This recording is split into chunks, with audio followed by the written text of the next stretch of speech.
আজকে বানাবো vegetable egg roll. আমি কড়াইতে দিয়ে দিচ্ছি খানিকটা সাদা তেল। ভেজিটেবল নিয়েছি, এখানটায় ফুলকপি নিয়েছি, ফুলকপিটা তেলের মধ্যে দিয়ে দেবো। ফুলকপিটা খানিকটা ভাজা হয়ে গেছে,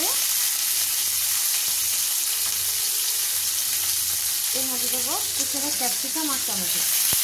ওটা কিন্তু নুন দিবি, নুনটা পরে দেবো। সঙ্গে এখানে আছে আমার পেঁয়াজ কুচনো অনেকটা, সঙ্গে রেখেছি পনির। এটাও ভাজা হয়ে গেছে, এর মধ্যে দিয়ে দেবো পেঁয়াজ আর দেবো খানিকটা কাঁচা লঙ্কা।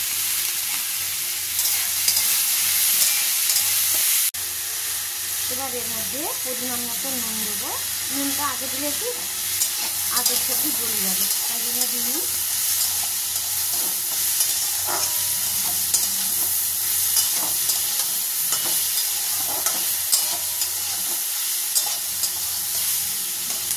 তারপরে দেবো এর মধ্যে পনিরের টুকরো দেবো।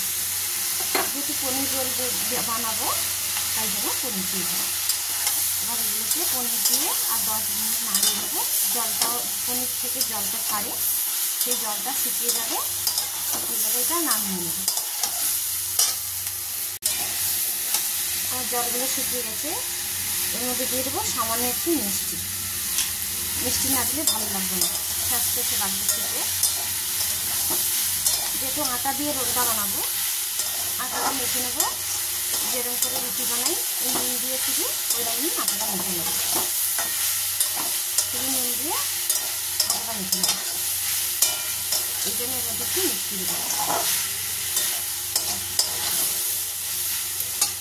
এই যে এখানে আমি আটা মেখে রেখেছি। আটা আমাদের যে রুটি বানাই তার থেকে একটু বড় বানিয়েছি। আর এখানটায় আমি রুটি বেলে, এই যে শুধু আটা দিয়ে বেলে রুটিগুলো ভেজে এখানটায় আমি দুটো রুটি তেল দিয়ে ভেজে নিয়েছি। এরকম করে ভেজে নেব।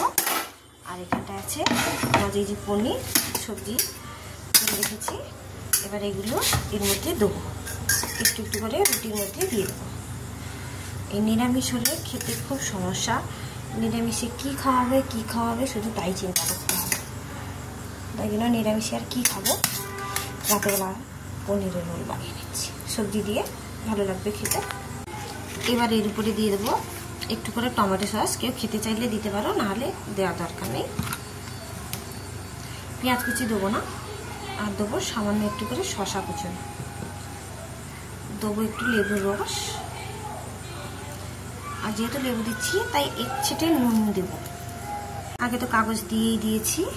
এবার কি করব, রোলটাকে আমি এরকম করে মুড়ে নেব। যেরকম রোল মোড়া হয় রোলটাকে মুড়ে নেব। কেমন হলো বন্ধুরা আমার ভেজিটেবলস পনির রোল? বানিয়েছি সব রকম সবজি দিয়ে। আজকে রাতে আমাদের এটাই খাবার। কিন্তু আমি তো আর রাতে ছবি ছাড়বো না, পরের দিন দুপুরবেলা ছবি ছাড়বো। যে যটা পারো এরকম করে বাড়িতে খেতে পারো।